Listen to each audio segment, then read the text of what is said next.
이제 녹화하면서 시작을 하도록 하죠. 오늘 5번째 시간으로 초대교회 세속화와 이단의 발호에 대한 이야기로 여러분과 함께 말씀을 좀 나누도록 하겠습니다. 우리 초대교회에서 먼저 이단과 분파가 발생한 원인을 좀 살펴볼 필요가 있는데요. 잘 들리시죠? 예. 당시 초대교회에 3가지의 큰 어려움이 있었습니다. 하나는 뭐냐면 유대교가 이 기독교를 핍박한 사실이었고요. 두 번째는 이제 황제 숭배로 인해서 로마 제국의 박해를 받은 것. 그다음 3번째가 오늘 배울 이단과 분파를 통해서 교회가 혼란하게 된 것. 이것이 이제 교회가 어려워진 그러한 일이 됐는데요. 특별히 이 초대교회는 이단 발생한 여러 가지 이유가 있습니다. 그러니까 이제 외적으로는 유대교의 박해와 로마 제국의 박해가 초대교회의 어려움을 가지고 있었고, 내적으로는 이단과 분파가 교회 내에서 이제 혼란하게 만들었었는데, 그러면 초대교회 왜 이단이 발생했느냐? 이제 그것이 중요하죠.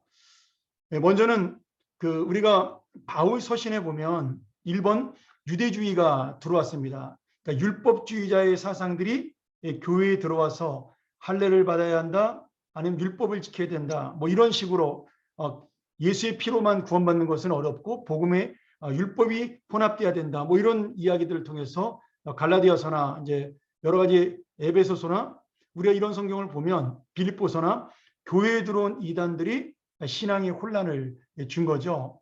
특별히 초기에는 유대교를 믿다가 기독교로 개종한 사람들이 많았기 때문에 이런 혼란들이 더 많이 있었습니다.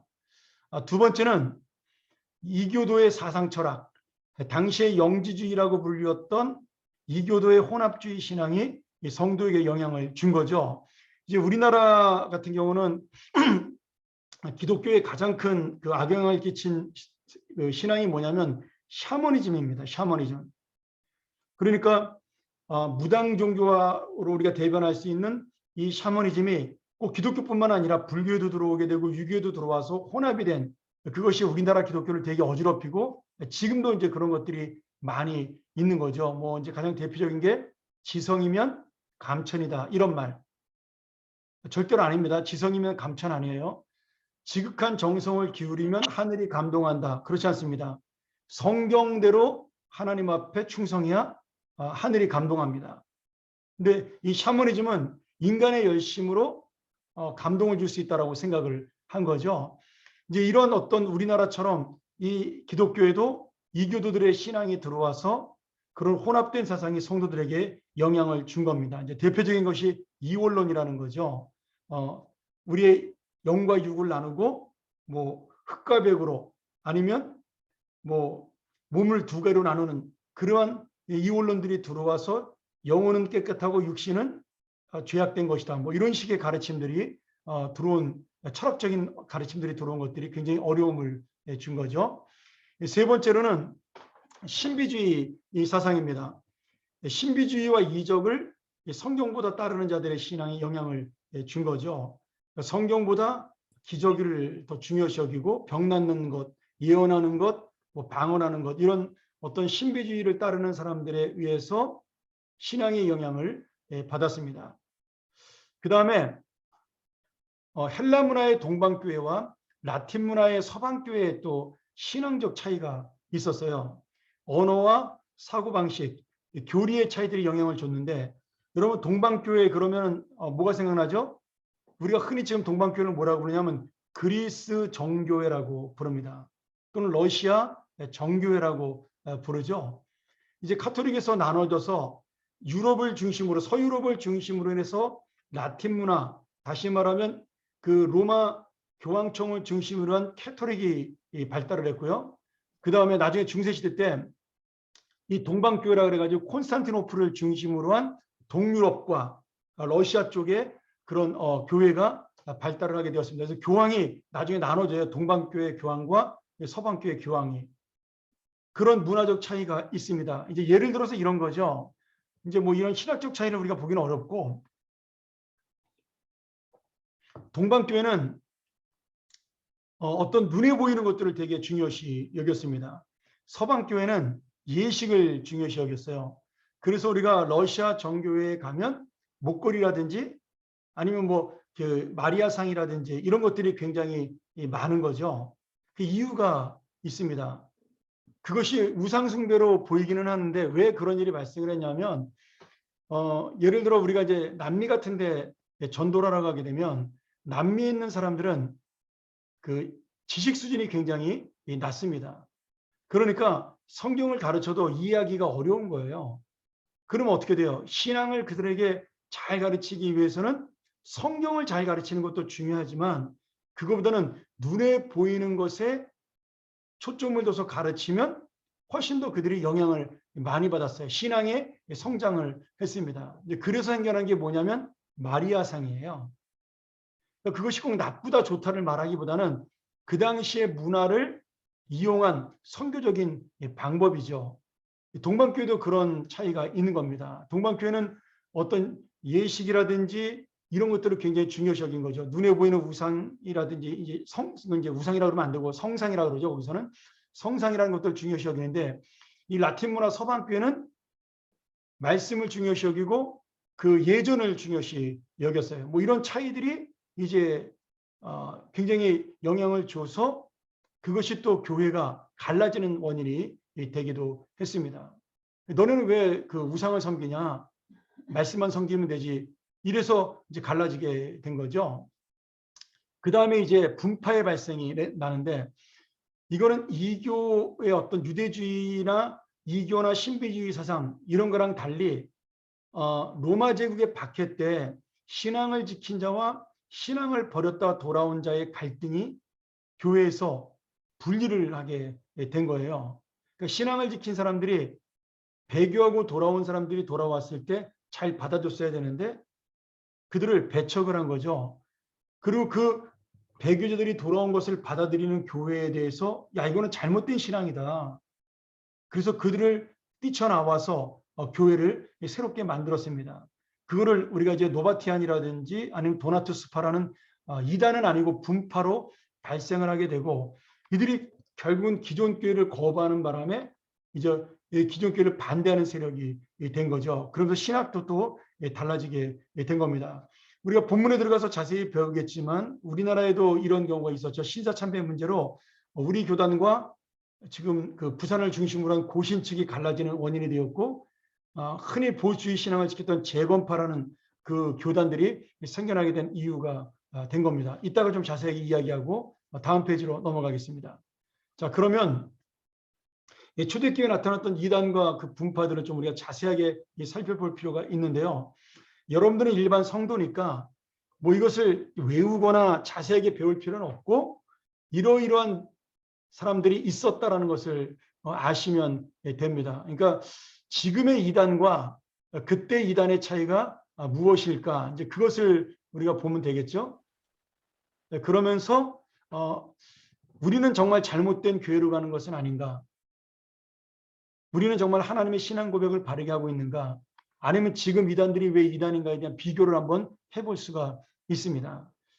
사도시대 이 초대교회에서의 가장 첫 번째 이단은 에비온파라는 이단입니다. 에비온이라는 뜻은 가난한 자라는 뜻인데 그 당시에 기독교인들이 좀 가난한 사람들이 많았잖아요. 초창기에 기독교인들이 노예도 있었고 여자도 있었고 그래서 처음에 이 가난한 자란 의미로 조롱하는 의미로 이 부르기 시작한 이름이 아예 그 교단의 이름이 된 겁니다. 그러니까 이제 기독교 초창기 사도시대 이단이고요. 유대교적 율법주의 이단으로 유대인의 전통과 율법 준수에 대한 강조를 많이 했습니다. 그러니까 초대교회에서 이제 율법을 지켜야만 구원받을 수 있다.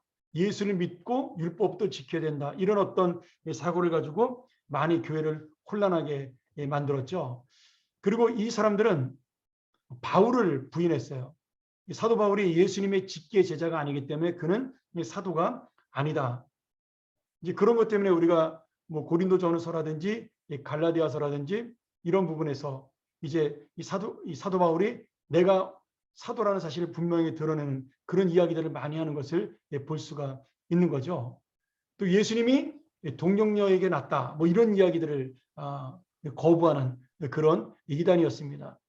그렇게 율법주의 이단은 쭉 가다가 금방 쇠퇴하게 됩니다. 왜냐하면 AD 70년에 예루살렘이 망하고 이스라엘 백성 전체가 전 세계적으로 흩어지면서 사실은 이 율법주의자들은 아주 극소수만 남게 돼요.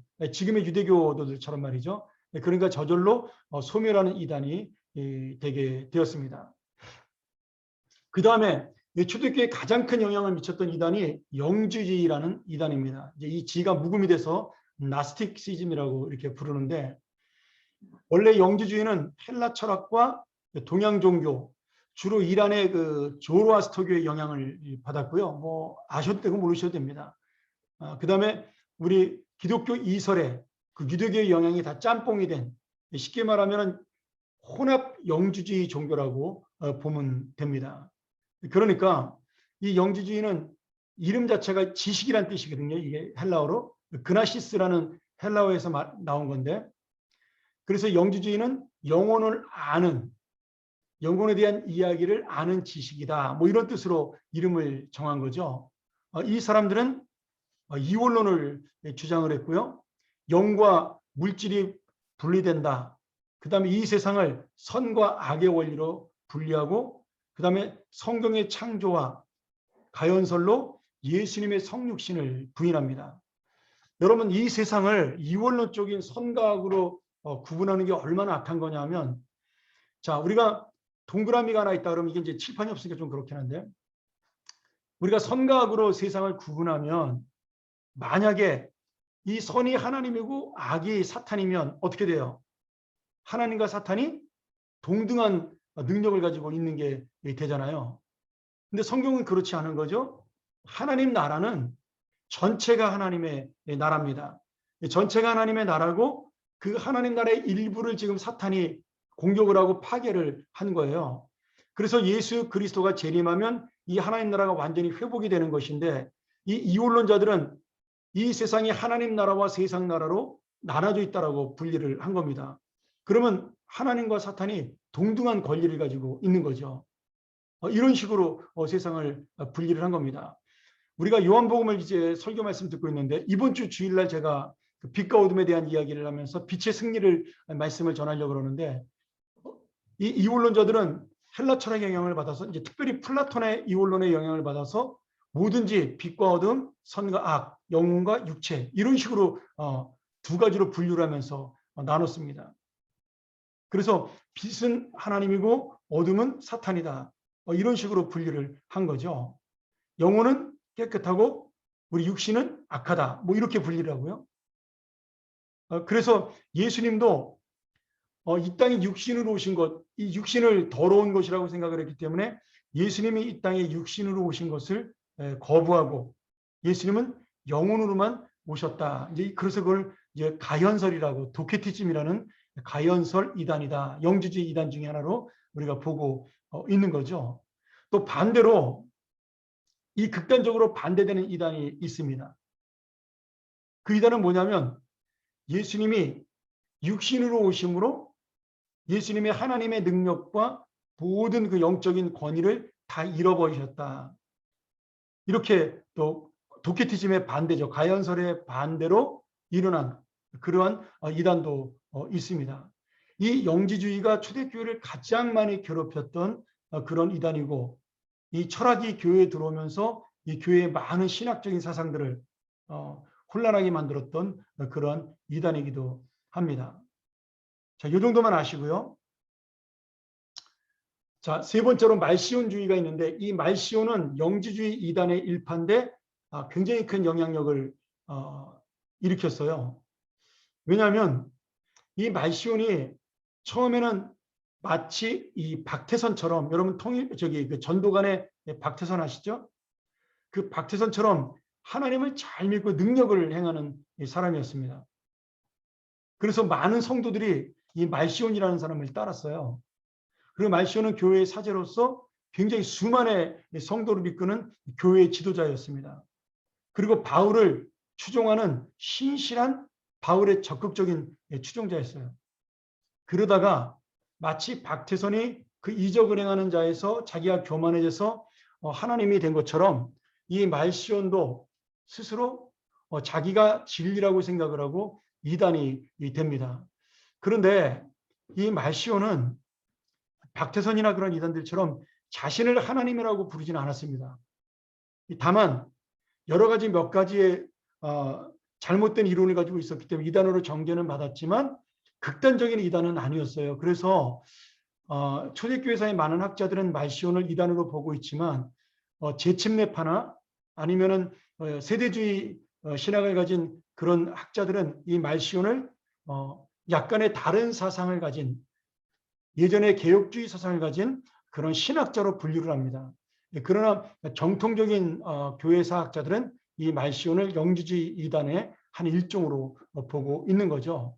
이 말시온이 굉장히 많은 사람의 존경을 받았고요. 그래서 이 사람은 그 극단적인 바울의 추종자니까 사도 바울을 추종하면서 예수님의 제자를 사도로 인정하지 않고 사도 바울만이 진정한 복음을 전한 사도다 이렇게 가르쳤어요. 이제 이런 것들이 문제가 된 거죠. 그리고 구약과 신약을 분리했어요. 그래서 구약은 잘못된 책이다. 이건 우리가 유대교의 책이기 때문에 읽어서는 안 된다라고 가르쳤고 신약 중에서도 목회 서신을 제외한 10권의 바울 서신 에베소서, 고린도전후서, 에베소서, 로마서, 빌립보, 골로새 그 정도의 성경 10권의 성경만 갈라디아서까지 10권의 성경만 인정을 했습니다. 그 디모데전후서라든지 디도서라든지 이런 목회 서신 인정하지 않았고요. 누가복음만 또 일부를 다도 아니고 누가복음의 예수님의 인생 중에 일부만 성경의 정경이다라고 인정을 했습니다.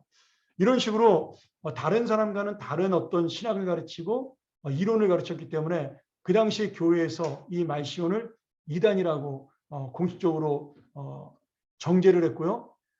이 말시온이 그 잘못된 이 생각을 갖고 있었지만 하나 큰 공로를 세웠어요. 말시온이 구약과 신약을 분리하고 인정을 하지 않았기 때문에 말시온 때문에 성경 66권을 정경으로 인정하는 그러한 회의가 열리게 됩니다. 그런 면에서는 또 공로를 세운 이단이라고 볼 수가 있는 거죠. 그러니까 우리가 신실하다는 거, 내가 능력이 있고 기적을 베풀고 신비하다라는 것이 내가 성경을 앞서가서는 안 된다는 것을 이 말시온이 보여주고 있는 겁니다. 그러니까 사람들이 나를 존경한다고 해서 내가 하나님 될 수는 없다라는 거죠. 많은 사람들이 나를 따르기 때문에 또는 내가 성경을 많이 보기 때문에 내가 말하는 것은 전부 진리다라고 생각하는 것이 이 말시온의 문제였어요. 저는 이 말시온의 신학도 문제지만 그런 사고가 결국은 그를 이단으로 빠뜨린 그런 동기가 되었다라고 봅니다. 그래서 우리 현대적인 이단도 특별히 이제 우리 유명하신 목사님들이 주의해야 되겠죠. 수많은 사람들이 나를 따르니까 내가 말하는 것은 진리가 되고 사람도 마찬가지입니다. 그 사람이 이야기하는 것은 특별하게 생각하는 그런 부분들을 우리가 버려야 됩니다. 참 이제 우리가 목회를 하다 보면 우리 같이 평범한 목사들은 그런 자괴감에 빠질 수가 있어요. 똑같은 이야기를 하는데 유명한 목사님이 얘기를 하면 사람들이 그 이야기는 막 옳다라고 추정을 하고 우리 같이 보통 목사님들이 이야기하면 관심을 갖지 않습니다. 같은 이야기를 해도. 여러분 한번 유명한 목사님들의 설교와 제 설교를 한번 비교해 보세요. 다른 점이 있나? 거의 없습니다. 뭐 통찰력이 그분이 더 뛰어날 수는 있지만 해석이라든지 내용 자체는 거의 별다른 게 없는데 그분의 이야기가 굉장히 특별하다라고 사람들이 착각을 하게 됩니다. 근데 그게 그분을 존경하는 것은 좋지만 결국 그게 그분이 교만해질 수 있고 그리고 자신만이 어떤 존경받는 지도자라고 착각하게 만드는 그런 잘못된 생각을 하게 될 수가 있습니다. 결국 어떻게 되냐면 독선에 빠지게 돼요. 뭐 이단까지는 안 가더라도 내가 결정한 일에 대해서는 반대하는 것에 대해서 굉장히 싫어하고 받아들이지 않는 그런 독선에 빠지게 됩니다. 뭐 정치적인 독재자나 교회 독재자나 똑같아요. 생기는 방법은 결국 사람들이 그 사람을 추종하기 때문에 생기는 문제입니다. 말시오는 그런 의미에서 이단이 된 거고요. 우리가 조심해야 될 부분도 바로 예수를 믿으면서 교회를 다니면서 나 혼자 됐다. 목사님을 믿는 것이 아니다. 항상 그걸 놓치면 안 됩니다. 존경하는 것과 그분을 하나님처럼 믿는 것은 다른 문제죠. 여러분 저도 존경받는 목사는 되고 싶지만 여러분이 저를 하나님처럼 여기면은 그것은 저를 망가뜨리는 겁니다. 오늘 말시온이 그렇게 해서 이단이 있다는 거 인정하시고요. 그다음에 몬타누스라는 사람이 교회 형식주의를 배격하고 성령의 능력을 강조하면서 이단에 빠지게 됩니다. 그리고 이 몬타누스를 따른 사람들을 우리가 몬타누스주의, 몬타니즘이라고 부르는데요. 이 몬타누스는 처음에 나쁘게 시작한 것이 아니라 이 교회가 신앙의 자유를 얻은 다음에 엄청난 부흥을 경험하게 되거든요. 그러면서 교회가 어떻게 돼요? 점점 형식적으로 가게 되고, 그리고 성령의 능력보다 지식이라든지 아니면 어떤 권위라든지 이런 것들에 이제 점점 더 커지니까 이 몬타누스라는 교회 지도자가 일어나서 우리가 이렇게 살아서는 안 된다. 이런 형식과 예배의 어떤 전통적인 예전이 아니라 정말 살아있는 성령의 능력과 이 살아계신 하나님의 그 놀라운 은혜, 그런 것들을 체험하고 우리가 살아야 믿음의 힘을 가지고 살 수가 있다. 이런 걸 강조하기 시작을 한 거예요. 쉽게 말하면 현대의 캐리스메틱, 이제 순복음과 같은 그런 신앙을 이야기를 한 거죠. 그러면서 자신이 받은 예언들을 새 예언, 자신이 갖고 있는 이론들을 새 예언, 뉴 프로피시라고 불렀어요. 성경에 나오는 것이 아니라 하나님께서 새롭게 주신 예언이다. 그러면서 방언이라든지 열광적인 엑스타시, 이제 우리가 이걸 엑스타시를 뭐라고 우리나라 말로 번역해야 되나요? 뭐 그런 어떤 열광적인 체험이죠. 그런 것들을 황홀경이라고 그러죠. 엑스타시는 이제 우리나라 말로 번역하면 황홀경. 그런 체험들을 강조하면서 성경보다는 이런 신비적인 것으로 빠지기 시작을 했습니다. 그러면서 임박한 종말론을 강조하고요. 예수님 곧 오시니까 우리가 전부 다 결혼도 하지 말고, 그리고 공동체로 모여 살면서 재산 다 바치고 순교하는 것이 가장 좋은 것이고, 뭐 금식과 금욕하며 살아야 되고, 이런 것들을 강조를 한 겁니다. 초기에는 이 성령의 계시를 받은 예언을 통해서 사람들이 굉장히 많이 그 사람을 따르기 시작을 한 거죠. 예언의 은사를 발휘해서. 또 검소하고 엄격하게 금욕 생활을 하니까 사람들이 야, 저분이야말로 참된 하나님의 지도자다. 하나님의 사람이다. 그리고 굉장히 많은 사람들이 따르기 시작을 했습니다.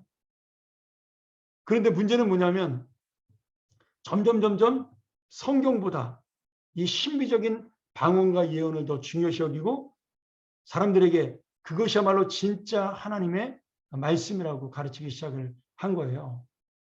교회는 이런 신앙의 위기감을 느껴서 최초로 177년에 교회 공의회가 정식으로 열리게 됩니다. 그래서 이 몬타누스를 이단으로 정하고, 그리고 그 당시부터 이제 교회의 결속을 위해서 교회를 다스리는 감독의 지위와 권한을 강화시켜서, 이 몬타누스가 평신도 출신이거든요. 이 감독을 통하여 교인들을 치리할 수 있는 권한을 정확하게 주게 된 겁니다.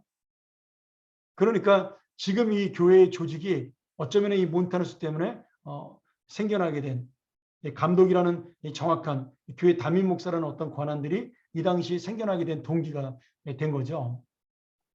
이 몬타누스주의와 같은 비슷한 이단이 한국과 지금 미국에도 있습니다. 이제 미국에는 이걸 뭐라 하냐면 아이합이라는 데서 이제 신사도 운동이라는 이름으로 다시 등장을 하게 됐죠. 그래서 사도들이 썼던 성경이 지금도 역사가 하나님의 예언을 통해서 일어난다. 하나님이 새로운 사도들을 세웠다. 그래서 신사도 운동이라고 부르게 됩니다. 그리고 그들도 예언을 하면서 그 예언이 새로운 계시다. 하나님이 새로운 사도에게, 신사도에게 준 하나님의 말씀이다. 이렇게 가르치는 겁니다. 우리나라에도 들어와서 지금 많은 악영향을 끼치고 있습니다. 이 사람들은 눈에 보이는 어떤 방언, 뭐 체험, 신비적 예언, 그 다음에 황홀경, 뭐 정말 제가 나중에 시간이 되면 한번 영상으로 보여드리겠지만 뭐 그냥 침을 흘리고 춤을 추고 일반 사람들이 볼 때는 정신병자 같은 그런 모습이 황홀경이라고 이야기하면서 그런 데 빠지는 것, 그것을 입신이라고 부르면서 사람들을 호도하고 그리고 그 교회 리더, 그 사람이 전하는 것이 바로 하나님 말씀이라는 가르침을 하고 있는 신사도 운동이 나타나고 있는 거죠. 우리나라도 굉장히 많이 들어와 있습니다. 이제 교묘하게 들어와서 요새는 이제 이런 어떤 신비주의 운동을 많이 강조를 하는 거죠. 여러분, 그래서 제가 항상 이제 설교 시간에 자주 이런 얘기 하잖아요. 신비적인 것에 빠지지 말라고. 저도 어린 시절에 이런 신비적인 것을 많이 경험을 했기 때문에 여러분에게 자신 있게 이야기할 수가 있는 겁니다. 하나님 말씀이 없는 이 신비적인 체험은요, 반드시 잘못된 길로 갑니다.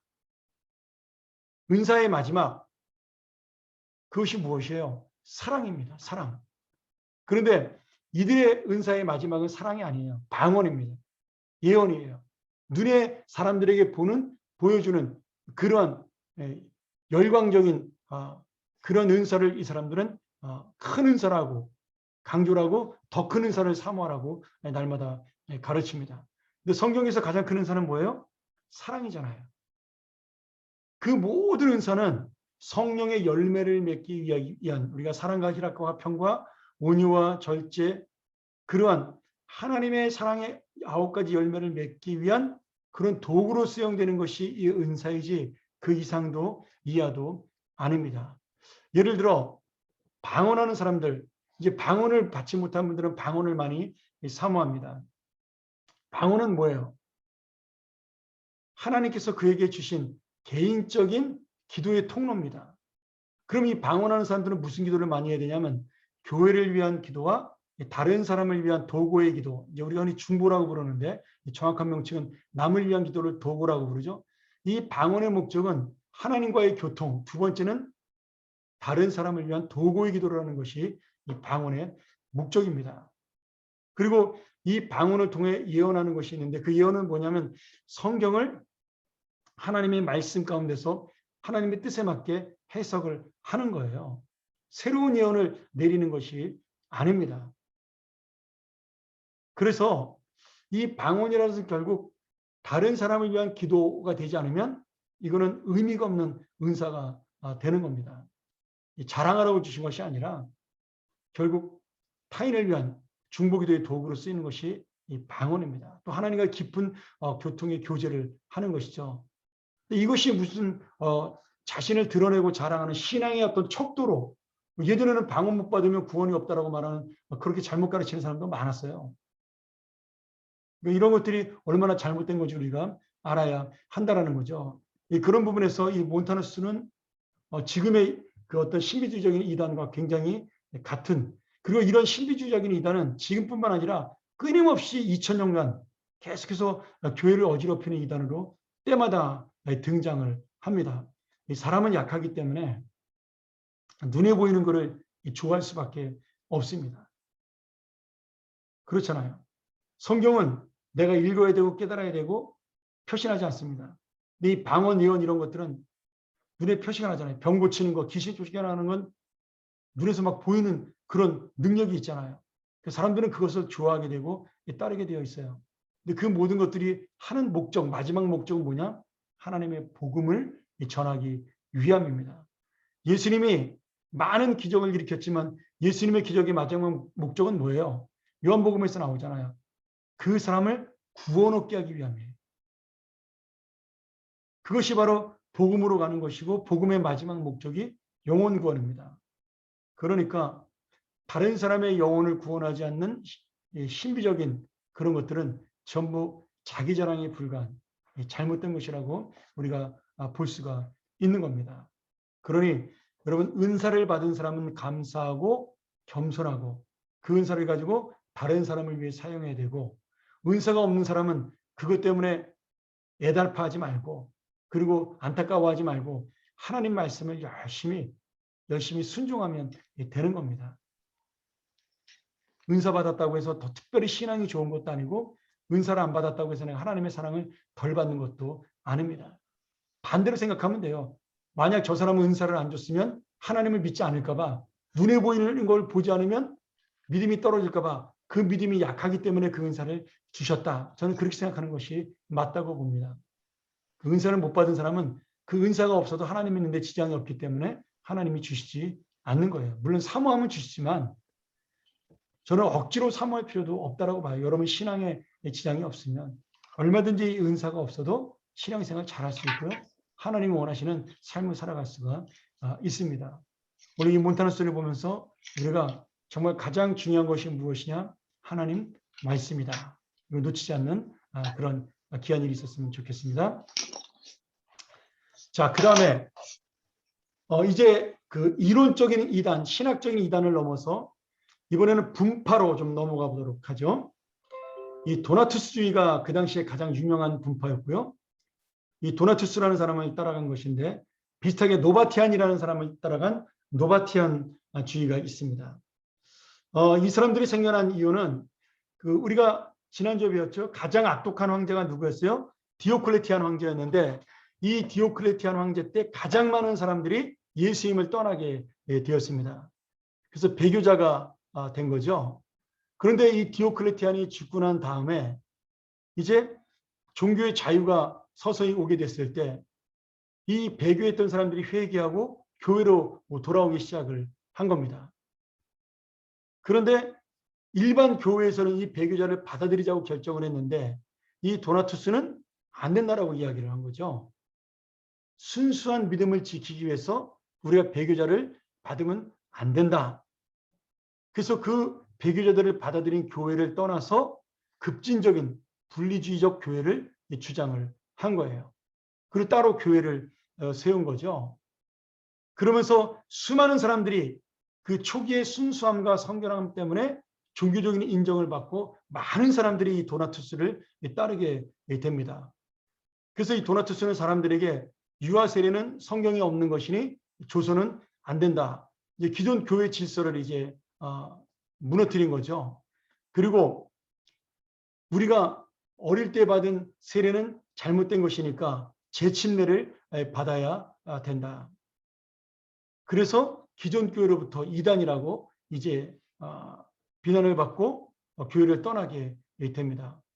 그러나 이제 도나투스는 황제의 박해에 대해서 정부와 교회가 결탁을 거부하고 우리는 순교자까지 갈 때까지 순수한 신앙으로 살아야 된다라고 또 이제 한편으로 교회들은 우리가 황제에 대해서 대항하지 말고 그들이 어느 정도까지 원하는 것들은 우리가 들어주자 이런 또 주장을 하는 사람들이 있었거든요. 교회의 유지를 위해서. 그런데 이 도나투스는 절대로 분리가 돼야 된다라고 순수한 신앙을 주장했습니다. 그러니까 사람들이 많이 이제 존경하고 따르게 된 거죠. 그래서 진실한 믿음을 가진 성도가 교회의 구성원이다.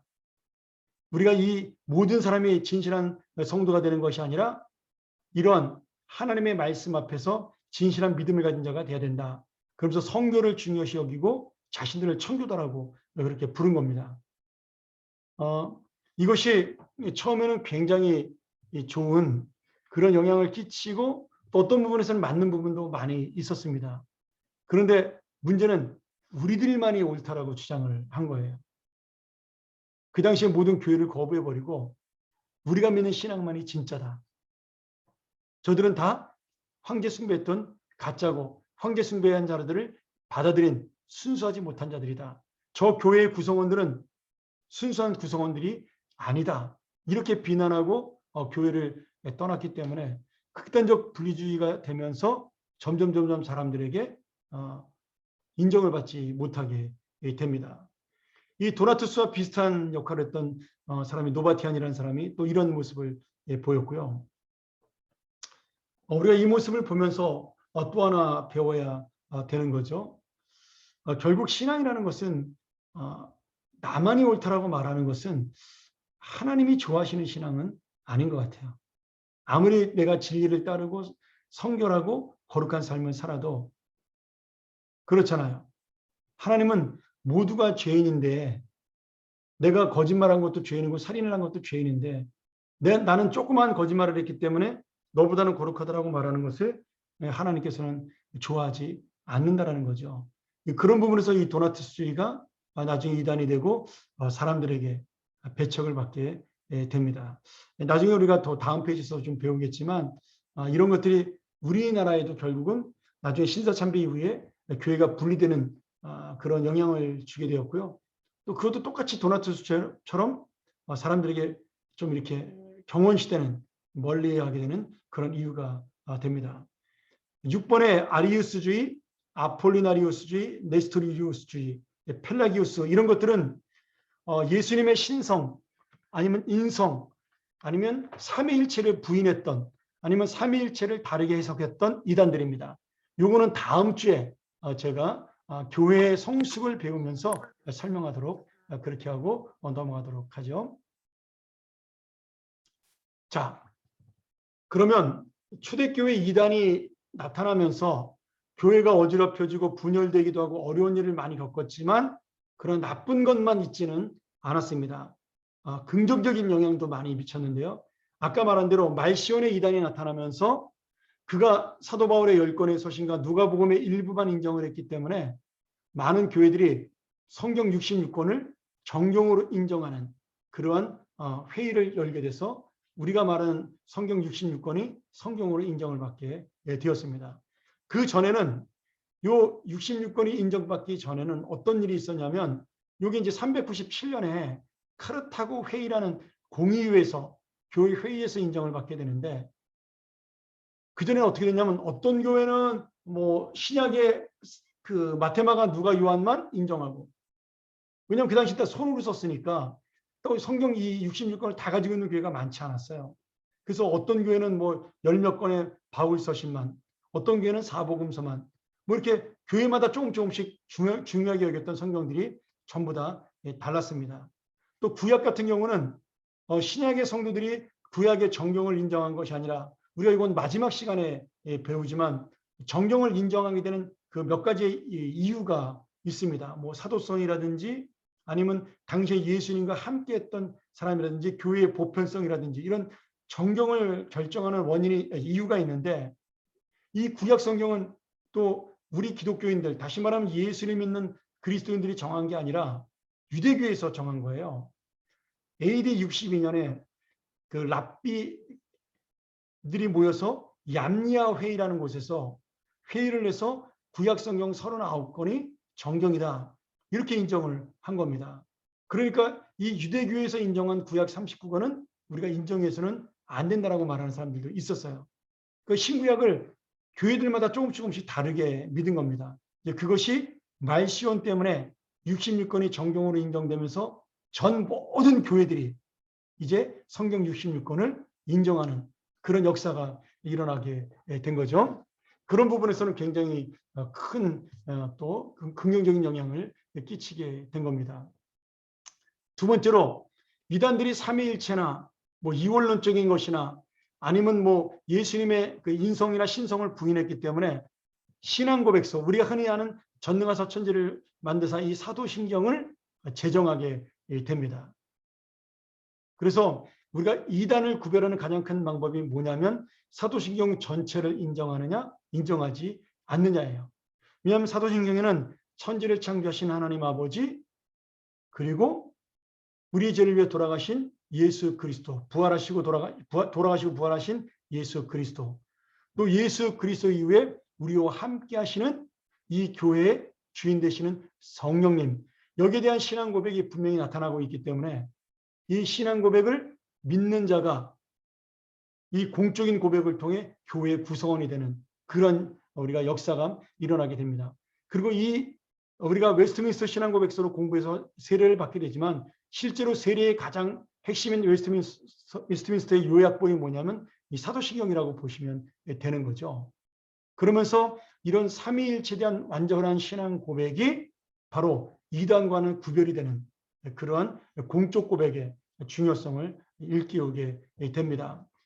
이 사도신경이 12마디로 되어 있는데 전설에 의하면 예수님의 12제자가 한 구절씩 읽은 것이다. 그 12구절을 합쳐서 사도신경이 됐다. 뭐 이런 전설이 있는데 그건 아니고요. 그렇게 믿는 분들이 아직도 있더라고요. 그 학자들 중에는. 그건 아니고 그런 어떤 고백들이 흩어져 있던 것이 점점 하나가 되어서 어느 순간에 이 신앙 고백서로 결정이 되게 된 것입니다. 이건 제가 옛날에 사도신경 강의할 때 첫 번째 강의 때 한번 이야기했던 기억이 나네요. 이것도 우리가 다시 한번 마지막 시간에 7강 때 한번 또 이야기를 좀 보도록 하죠. 그 다음에 사도적 가르침의 계승이 중요시 여기게 되었습니다. 이단과 분파운동을 막기 위해서 누가 사도의 계승을 정통으로 받게 되었나? 사도의 정통성이죠. 예수 그리스도의 직계 제자인 사도의 가르침을 누가 받게 되었나? 그 사도의 직계 제자들이 누구예요? 속사도 교부 또는 후사도 교부라고 부르는 교회 지도자들이었습니다.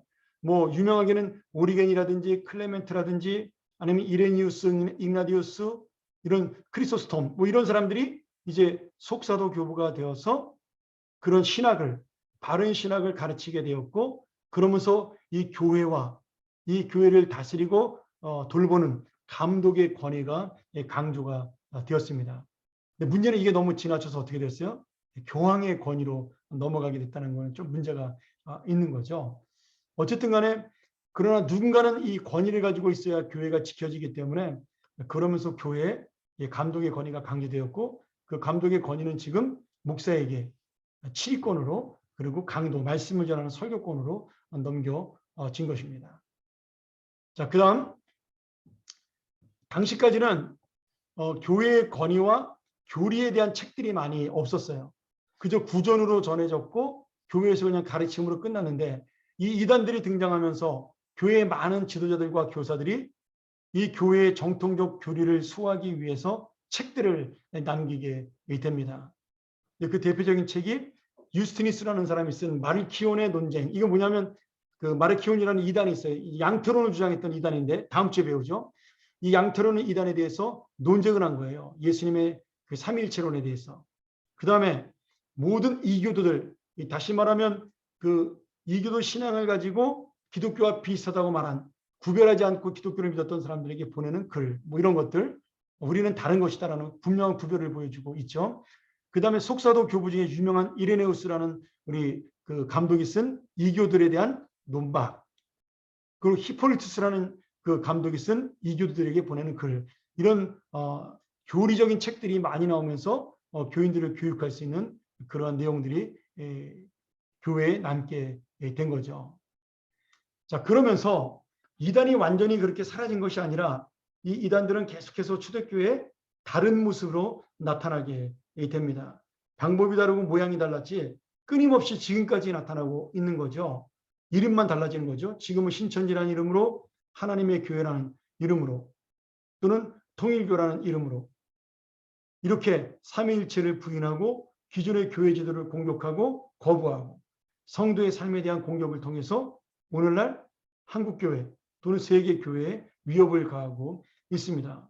그러니 2000년 전에 있었던 그 초대교회, 500년 전, 1500년 전에 있었던 이런 이단들이 바로 지금에도 계속해서 우리들에게 사탄은 똑같은 모습으로 모양만 다르게 해서 괴롭히는 것을 알고, 우리가 정확한 말씀을 공부하고 그리고 정확한 신앙을 가져서, 여러분이 신학까지는 할 필요 없지만 바른 신앙과 바른 교훈을 통해서 하나님의 정확한 말씀을 가지고 예수를 믿어야 됩니다. 열심도 중요합니다. 열정적인 신앙 중요한데요. 열정적으로 바른 신앙을 가지는 것이 더 중요합니다. 물론 너무 냉소적이고 차갑고 지식적인 신앙도 좋은 것은 아니지만, 여러분 차라리 무모한 열정보다는 차가운 이성이 낫습니다. 저는 그러나 뜨거운 이성으로, 그리고 가슴은 뜨겁게 머리는 차갑게 예수를 믿기를 간절히 소원합니다. 자, 우리 이제 이 초대교회 이단을 보면서 마지막으로 우리가 한번 쭉 현대 교회와 우리의 그 모습들, 그 다음에 현대 기독교 신앙의 그 다양한 형태에 대한 포용성과, 그리고 교묘하게 나타나는 이단에 대한 성경적인 진리를 어떻게 우리가 지켜나가야 될 것인가, 그거에 대한 문제를 가지고 한번 좀 이야기를 나누도록 하죠. 첫 번째는 우리가 선교사들도 마찬가지지만 목사도 마찬가지입니다. 현대 사회가 굉장히 다원화되고 있지 않습니까? 뭐 X세대니 Z세대니 포스트 모더니즘이니 뭐 이런 이야기들이 많이 나오고 있습니다. 뭐 요새는 욜로족이라는 것도 나오고, 이런 걸 통해서 개인주의적인 신앙으로, 개인주의적인 사상으로 많이 가잖아요. 그때 우리가 정말로 이 다양한 문화, 윤리, 이 사회적인 사상들을 이해하고, 그러나 그것들이 성경적으로 정말 잘못된 것인지 괜찮은 것인지 구별할 수 있는 능력을 키울 수 있어야 되는 겁니다. 우리가 이런 부분에서 정치를 바라봐야 되는 거죠. 내가 진보기 때문에 좋아하고 보수기 때문에 좋아한다. 이것이야말로 가장 어리석은 잘못된 그리스도인의 정치관입니다. 우리는 성경을 가지고 이 진보가 주장하는 것 중에 옳은 것은 무엇인가, 보수가 주장하는 것 중에 성경적으로 옳은 것은 무엇인가를 이해하고 구별할 수 있어야 되는 겁니다. 그러니까 이 문화라는 것이 굉장히 중요하잖아요. 우리가 기독교 세계관에서 배웠지만 결국 기독교 세계관이나 문화라는 것은 뭐예요? 우리의 모든 가치를 포함하고 있는 거니까 이 가치를 포함하고 있는 것에 대한 성경적인 이해가 있어야 우리가 바른 신앙의 삶을 살아갈 수가 있는 거죠. 그러니 여러분, 내가 저 사람이 잘못됐어라고 말할 때, 저 사상은 잘못된 거라고 말할 때 왜 잘못된 것인지를 분명히 성경적으로 우리가 이해할 수 있어야 한다는 거예요. 남의 것을 따라가는 것이 아니라. 저는 그런 부분에서 여러분들이 성경을 많이 봐야 되고, 또 이런 여러 가지 성경 공부들을 통해서 우리가 내 안에서 분명한 성경적 신앙을 확립하는 것, 그것이 굉장히 중요하다고 믿습니다. 열린 마음을 가진 것도 굉장히 중요하죠. 무조건 옛날하고 다르기 때문에 우리가 믿었던 신앙과 다른 모습이니까 반대다. 여러분, 이런 것은 안 되는 거고, 우리가 이해하나 구별하고, 또 어떤 경우에서는 그것을 우리가 고칠 수 있고 변화시킬 수 있는 능력을 가져야 되는 겁니다. 두 번째, 기독교 신앙도 다양한 형태로 나타나는 것을 이해하지만 성경적 분별력을 가지고 바라봐야 한다는 거죠. 우리가 지금 이 기존 교회에 대한 반동으로 특별한 교회들이 많이 나타납니다. 제가 좀 이제 안타깝게 여기는 게 뭐냐면, 특별히 젊은 친구들이 이제 좁은 사고를 가지고 있으니까 본인들이야 굉장히 똑똑하고 많은 것을 알고 있다고 생각을 하지만 감정적이고 충동적인 신앙을 많이 갖고 있거든요. 그러니까 이제 기존 교회와 다른 모습의 교회를 보면 새롭고 신선해 보일 때가 있습니다.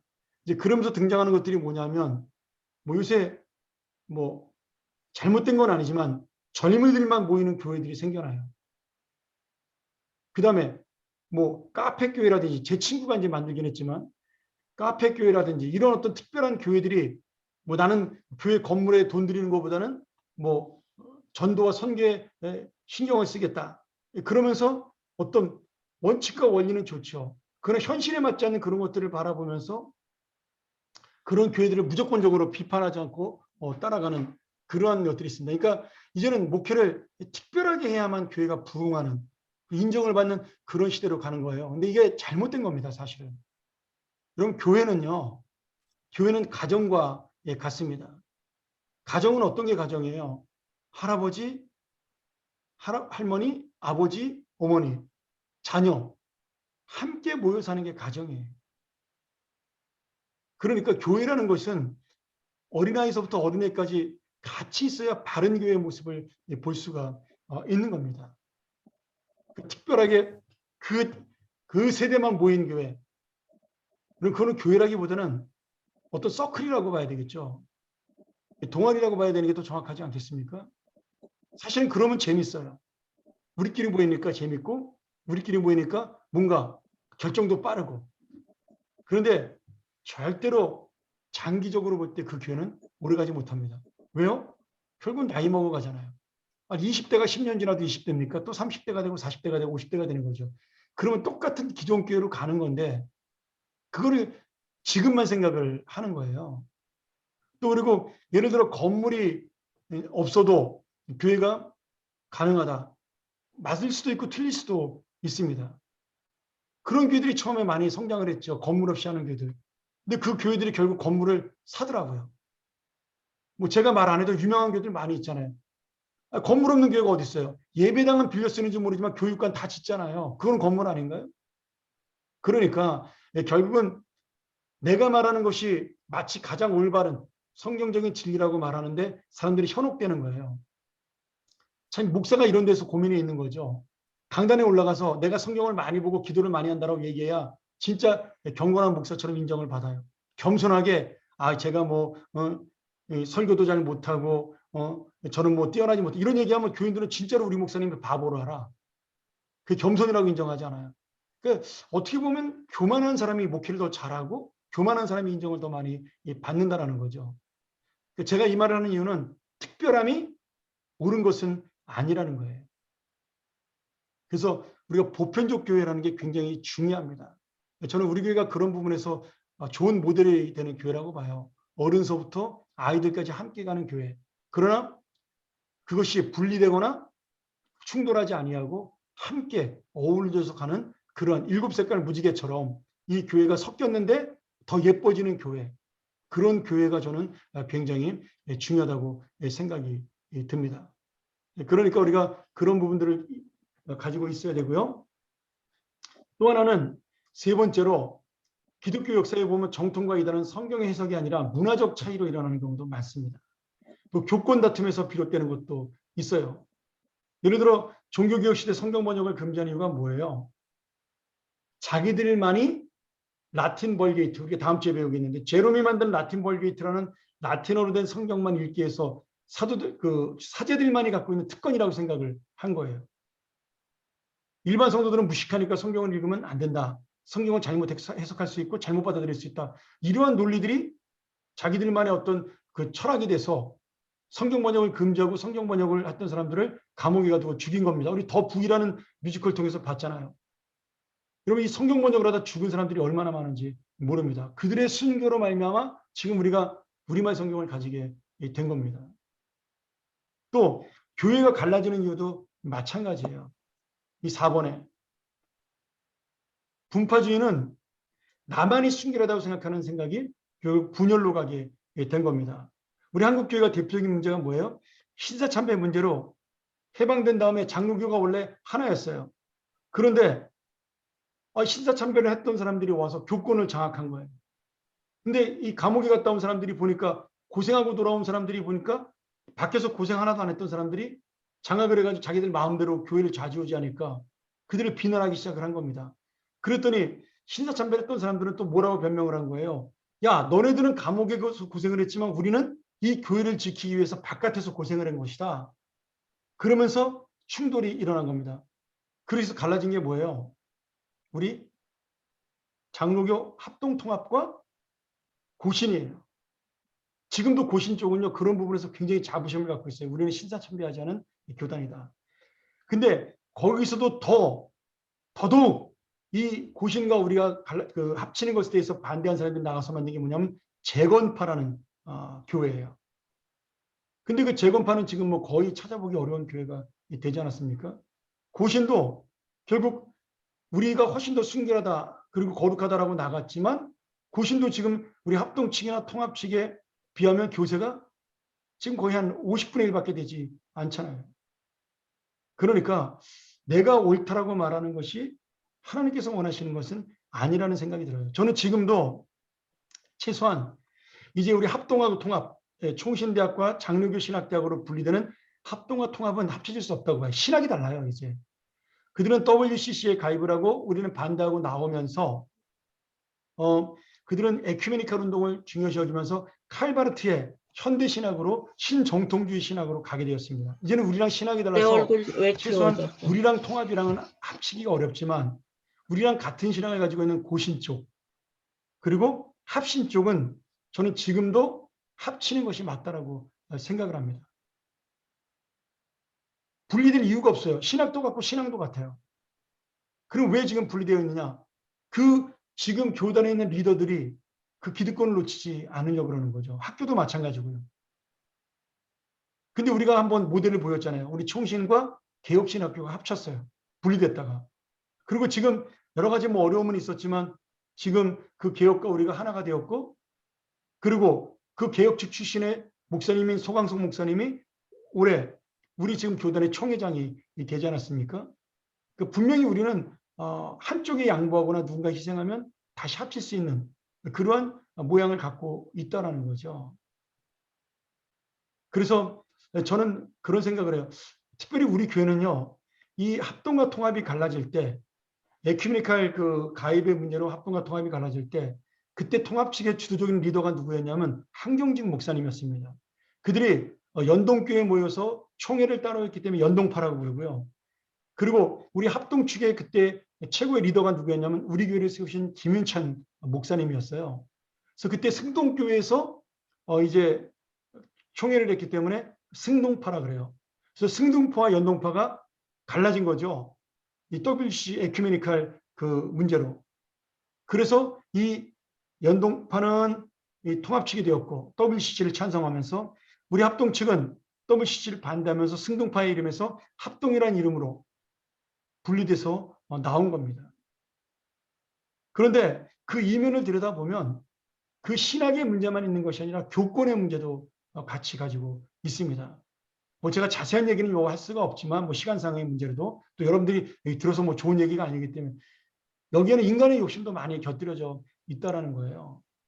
그러니까 결국 뭐냐면 성경의 진리를 수호한다라는 것은 어떤 면에서는 우리가 하나님 앞에 정말 나를 희생하고 복음, 순수하게 예수 그리스도의 십자가의 복음과 부활의 능력을 전하는 것, 그것이 최우선이 되지 않는 이상 결국 우리는 교만해질 수밖에 없고 스스로가 높아질 수밖에 없는 존재라는 겁니다. 그 십자가의 복음과 부활의 복음을 위해서 모든 것을 희생하지 않는 한 이 이단의 문제, 그 다음에 분파주의 문제는 날마다 일어날 수 있는 문제라는 거예요. 지금 이단이 생겨나는 이유 중에 하나는 우리 기독교, 우리 개신교가 많은 부분에서 비판을 받는 이유가 있기 때문입니다. 그러니까 그들이 교회를 비판하면서 일어난 이단들이 많잖아요. 그러면서 자기들의 잘못된 신학을 전달했고 또 그거에 공감을 가지고 넘어간 사람들이 많다는 건 지금 우리한테도 문제가 있다는 걸 인정을 해야 된다는 거죠. 성경보다 전통을 더 중요시 여기고 우리도 그런 부분이 있잖아요. 그러니까 우리가 이 이단에 대한 이야기를 배우면서 가장 중요한 것이 무엇이냐. 우리가 십자가의 복음, 부활의 복음을 정말 그 어떤 것보다 우선시 여겨서 그것만이 우리가 지켜야 될 복음이고 나머지는 우리가 전부 바꿀 수 있는 복음이라고 생각을 해야 우리는 모든 것을 하나로 합칠 수 있다고 믿습니다. 물론 지금 다른 교단들은 이 십자가의 구원과 부활의 그 능력도 믿지 않는 교단들이 많아졌기 때문에 그들하고 합칠 수는 없지만 최소한 우리가 이런 부분에서 포용력을 가지고 다른 신앙을 가진 사람들도 지금 바라볼 수 있어야 된다. 오늘 여러분 이 1, 2, 3, 4번 문제를 잘 보면서 나는 성경적 분별력을 가지고 있나? 그 다음에 내가 이 문화에 대한 포용력과 그리고 이 성경의 진리에 대한 구별할 수 있는 능력이 있는 것인가? 뭐 이런 것들. 그 다음에 나만이 거룩하다는 생각을 버릴 수 있는 겸손함. 오직 십자가와 부활의 복음만을 전하겠다는 그 마음이 내게 있는가. 이런 부분들을 우리가 가지고 좀 넓게 바라볼 수 있는 그러한 우리 성도들에게를 간절히 부탁을 드립니다. 자, 마지막으로 조금 시간이 갔지만 이단의 특징 10가지, 뭐 한 100가지도 더 되는데 제가 가장 중요한 10가지만 여러분에게 소개하고 마치도록 하죠. 이단은 성경에 있는 진리의 말씀보다 개인의 생각, 주관적인 신앙 체험, 신비적인 것을 강조한다. 이거는요, 어떤 이단도 마찬가지입니다. 100% 여기에 다 들어가요. 두 번째는 성경을 가감하여 더하거나 빼서 자기식으로 해석을 합니다. 그리고 그 해석한 소책자나 전도용 책자를 갖고 다니면서 이 사람들을 현혹하죠. 세 번째, 반드시 이단은 종말론을 강조합니다. 사람들에게 두려움을 조성하고 예수님의 재림일자가 가까웠다고 날마다 강조를 해서 사람들에게 공포감을 조성을 합니다. 네 번째, 자신의 공동체에만 구원이 있다고 주장하고 기성교회를 비난하고 그러면서 올바른 우리 교회에 헌신하고 복종해라. 그러면서 일방적인 헌신과 복종을 요구합니다. 이 다섯 번째로 성경과 교주 또는 목사의 말을 성경과 동일시하고 하나님의 권위를 부여합니다. 그러니까 이게 굉장히 중요한 부분이죠. 교주 또는 목사의 말을 성경과 동일시한다. 여기 앞에 나온 성경은 자기들이 만든 성경인데 죄송합니다. 자신의 성경과 자신의 말, 목사의 말. 우리가 강단에서 이래서 목사님도 이단은 아니더라도 조심해야 됩니다. 내가 전하는 진리가 나의 말이 아닌 성경의 말씀이 돼야 되는 거죠. 저도 뭐 항상 조심하지만 실수할 때도 있지만 조심하려고 노력을 하고 있습니다. 여러분도 저를 위해서 기도해 주시고요. 6번, 가정보다 자신들의 공동체를 더 소중히 여기게 하고 반대하는 가족은 사탄으로 비난한다. 이게 신천지와 그 이단들 통일교 이런 박태선의 전도관들의 특징입니다. 꼭 자신들의 공동체로 들어오게 만드는 거죠. 7번, 새로운 신자보다 기존에 있는 교인들을 상대로 전도하고 기성교회가 부패했다고 비난해서 그들을 유혹한다. 8번째, 성경의 몇 구절만 외워서 사용하고 깊은 논쟁은 피하고 그들이 호응하는 것 같으면 모임에 와서 배우라고 강조한다. 여러분 절대로 신학적 논쟁하지 않습니다. 이들은 자기들이 외운 것만 와서 얘기해요. 다른 여러 가지 이야기하지 않습니다. 종말의 원신 강조해서 재산을 바칠 것을 강요합니다. 마지막, 자신들의 공동체로 들어와서 정말 신뢰를 가지게 되는 신앙심이 깊어지면 본격적으로 교주를 메시아 또는 재림주라고 가르칩니다. 여러분 다 동일해요. 약한 이단들이 있어요. 예를 들어서 이재록 목사의 만민중앙교회는 좀 약한 이단이거든요. 근데 그 만민중앙교회도요, 설교를 잘 들어보면 그 안에 있는 핵심 멤버들에게는 이재록이 메시아라고 가르쳐요. 일반 교인들은 잘 모릅니다. 옛날에 김유동 목사의 그 이단도 마찬가지예요. 귀신을 쫓아내는 것을 강조하면서 결국 김규동 목사가 예수님의 능력을 가진 자가 되는 거예요. 내가 귀신을 쫓아내니까. 그러면서 자신은 병 고치러 미국으로 몰래 다녔던, 얼마나 이게 어리석은 거예요. 지금 그 교회가 이제 좀 돌아오려고 애를 쓰는 것 같은데, 뭐 강한 이단들은 더더욱 마찬가지죠. 지금 신천지의 이만희도 자신이 재림 주라고 가르치고 있거든요. 죽고 나면 또 무슨 소리 할지 모르겠어요. 뭐 부활한다 그럴지 아니면 승천했다 그럴지 그런 거짓말 또 하겠죠. 여러분 중요한 건 우리가 이런 이단들의 모습을 바라보면서 딱 다른 거 보지 말고 이 10가지 보셔요. 이 10가지 보고 이 안에 들어와 있으면 기존의 교회도 잘못된 겁니다. 기존 교회도 이단성을 가지고 있는 거예요. 비록 이단은 아닐지라도. 그러니까 우리 교회는 이런 모습들을 갖고 있지 않나. 다시 한번 여러분 말씀으로 확인하시고 우리 교회가 바른 교회로 갈 수 있도록 또 여러분의 개인의 신앙이 바른 진리의 신앙을 가질 수 있도록, 그러나 그 개인의 신앙이 독선적이거나 배타적이고 편협적인 신앙이 아니라 포용과 그리고 이해를 할 수 있는 넓은 신앙이 되어서 그들에게도 하나님의 복음을 전할 수 있는 그런 하나님의 정말 구별된 자가 되는 그런 귀한 역사가 일어나기를 우리 이번 5번째 시간을 통해서 여러분에게 다시 한번 부탁을 드리겠습니다. 예, 감사합니다. 우리 이상으로 오늘 강의 마치고 우리 한번 더 기도하고 마치도록 하죠. 기도하겠습니다. 하나님 아버지 감사합니다. 오늘도 우리에게 귀한 시간 주셨고 또 짧은 시간이지만 이단들에 대해서 배웠습니다. 모든 이단은 2000년 전이나 지금이나 똑같다라는 모습을 우리가 발견할 수 있는데 우리는 진리의 말씀을 가지고 오직 성경으로 모든 것을 분별할 수 있고 이 말씀으로 포용할 수 있고 이 말씀으로 내가 먼저 바로 설 수 있는 성결한 자가 되게 하여 주시옵소서. 우리 교회가 바로 이러한 하나님의 진리의 복음을 가지고 나아가는 하나님의 거룩하고 진실한 복음의 교회가 될 수 있도록 축복하여 주옵소서. 다음 주 수요일 다시 만날 때까지 주님이 기쁨으로 한 주간을 지켜 주시옵소서. 예수님의 이름으로 간절히 기도하옵나이다. 아멘. 예, 감사합니다. 우리 이상으로 고맙습니다.